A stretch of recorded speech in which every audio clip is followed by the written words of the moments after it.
So let's see if we can get some wig wag action out of these clearance lights. As you all know, I've been fixing this truck up and making it a little more respectable to drive around. I've put new clearance lights on it and I'd like to make them part of the wig wag package. If you don't know what a wig wag is, it basically makes things alternate. It makes light bulbs alternate back and forth. We typically don't call them wig wag flashers anymore. We call them LED flashers or strobe flashers. In the past, we used to use devices that we called wig wag flashers. A Scoutcrafter actually did a really cool video on that. I will put a link down below. He shows how one works and he operates one on one of his videos.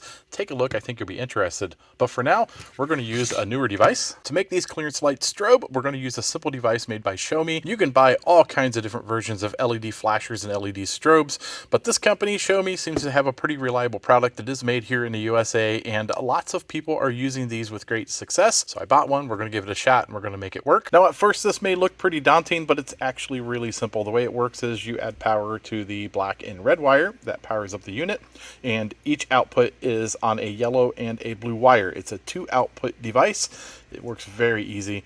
And the white wire, you just momentarily tap it to a positive wire to program it, because there are 7 different outputs that this guy can do.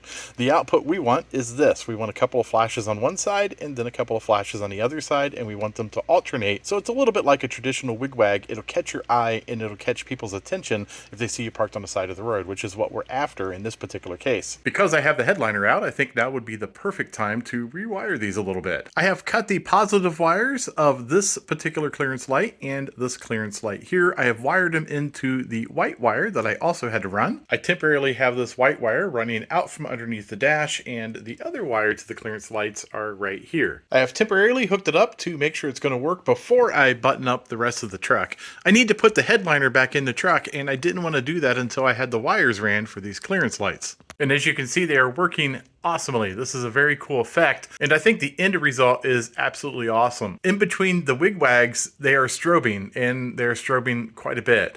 They really get your attention. They're extremely bright, but the LEDs that I have inside these clearance lights are brighter than normal LEDs. One thing to remember, the Show-Me device requires LEDs because it can't handle the large amps that regular incandescent bulbs can. So if this is a device that you're going to use, you need to make sure you're using nothing but LED bulbs to keep that current down. Now, you obviously wouldn't want your clearance lights to do this all the time while going down the road, so you need some type of device to isolate it from the existing normal driving conditions. We typically use diodes to do this, and in an upcoming video I will explain that. I ordered a different bottom dash panel for this truck so I could add a switch plate to it. I have a lot of accessories I want to tie into that switch plate, so like and subscribe because you're going to want to see that video. Please take a look at some of my other videos. At the very least, you might be entertained.